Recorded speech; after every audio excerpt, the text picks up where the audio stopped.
Assalamualaikum warahmatullahi wabarakatuh. Perkenalkan, nama saya Fatul Uyun dengan NIM 21466111031. Di sini saya akan membuat video pembelajaran dengan materi pernyataan bersyarat. Yang saya hormati dosen pengampu mata kuliah Matematika Bahasa Inggris, yaitu Bapak Syaiful Ulum MSc. Di sini saya membuat video pembelajaran untuk memenuhi proyek UAS mata kuliah Matematika Bahasa Inggris. Oke, untuk mempersingkat waktu, saya langsung ke materi.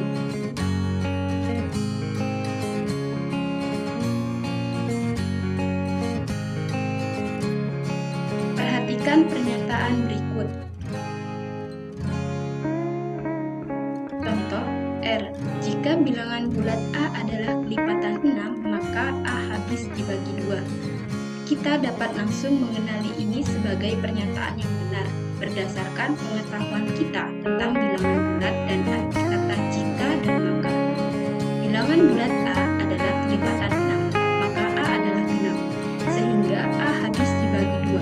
Perhatikan bahwa R dibagi dari dua pernyataan yang lebih sederhana. B. Bilangan bulat A adalah kelipatan 6. Q. Bilangan bulat A habis dibagi 2. R jika P maka Q. Secara umum, kita diberikan dua pernyataan P dan Q. Kita dapat membentuk pernyataan baru jika P maka Q. Hal ini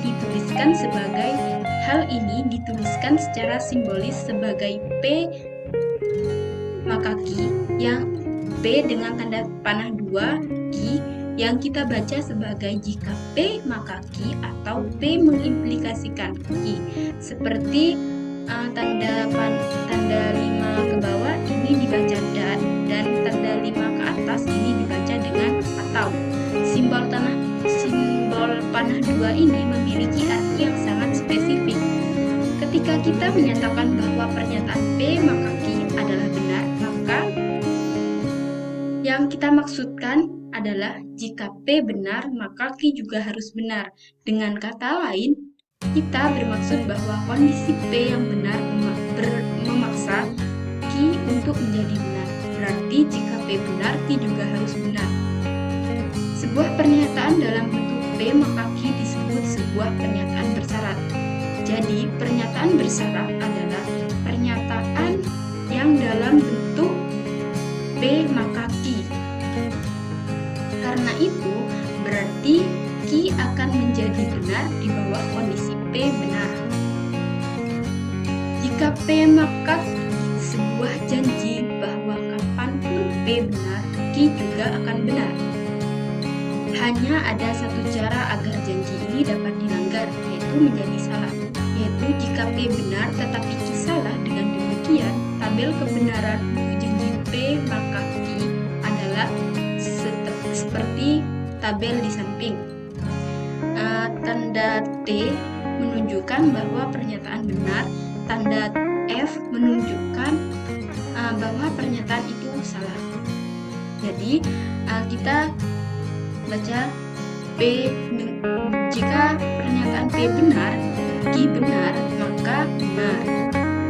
Jika pernyataan P salah, jika pernyataan P benar, Q salah, maka salah. Jika pernyataan P salah, Q benar, maka benar.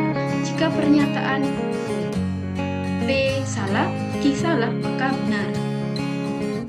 Fakta bahwa jika P maka Q adalah benar pada dua baris terakhir dari tabel yang sudah saya bacakan tadi, berikut adalah sebuah contoh untuk meyakinkan Anda bahwa tabel tersebut benar. Misalkan, profesor Anda membuat janji berikut. Jika Anda lulus ujian akhir, maka Anda akan lulus mata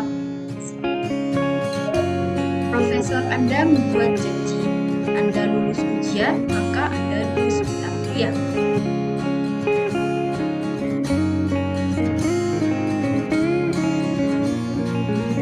Dalam keadaan apa dia berbohong, ada 4 skenario yang mungkin terjadi tergantung pada pada apakah Anda lulus ujian dan apakah Anda lulus mata kuliah atau tidak. Skenario-skenario ini dihitung dalam tabel berikut. Tanda T dan F sama yang seperti yang di tabel di awal. Jika Anda lulus ujian, terus Anda lulus mata kuliah, maka benar. Jika Anda lulus ujian, Anda tidak lulus mata kuliah, berarti salah. Jika Anda tidak lulus ujian, Anda lulus mata kuliah, berarti benar. Jika Anda tidak lulus ujian dan Anda tidak lulus mata kuliah, berarti benar. Saya akan memperjelas lagi tabel-tabel yang sudah saya baca tentang lulus ujian dan lulus mata kuliah yang dengan rinci dengan penjelasannya. Yang pada baris pertama tabel yang tadi menggambarkan skenario di mana Anda lulus ujian dan Anda lulus mata kuliah. Jelas profesor menepati janjinya. Jadi kami memberi tanda T pada kolom ketiga untuk menunjukkan bahwa dia mengatakan yang sebenarnya. Pada baris kedua, Anda lulus ujian tetapi profesor memberi Anda nilai gagal dalam mata kuliah tersebut. Dalam hal ini, dia mengingkari janjinya. Dan huruf F pada kolom ketiga menunjukkan bahwa apa yang dia katakan tidak benar.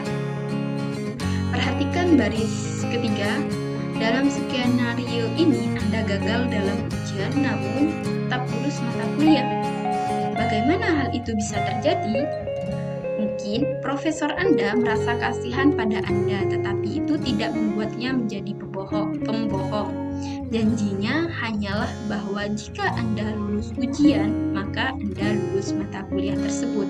Dia tidak mengatakan bahwa lulus ujian adalah satu-satunya cara untuk lulus mata kuliah.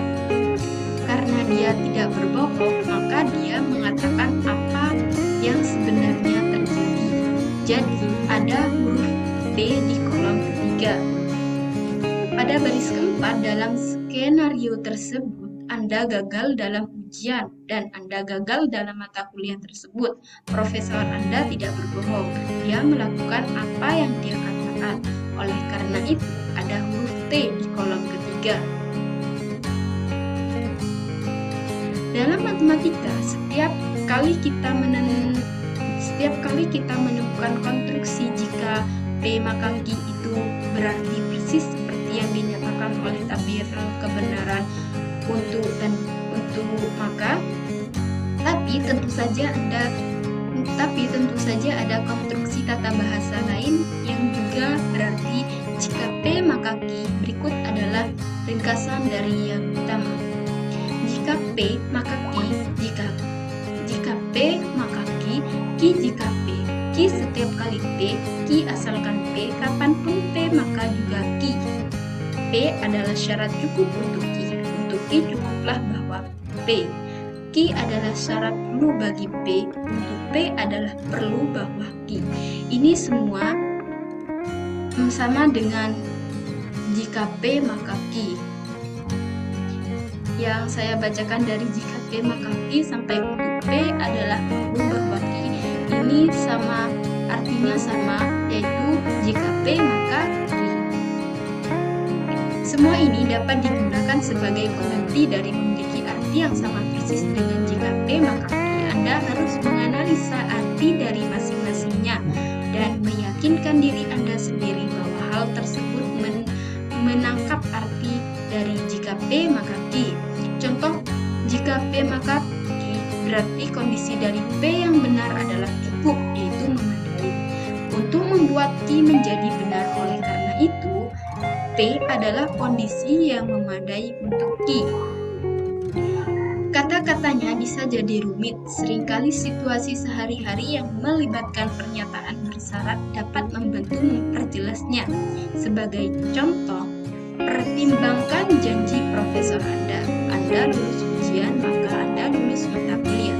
Ini berarti bahwa kelulusan Anda dalam ujian adalah syarat yang cukup.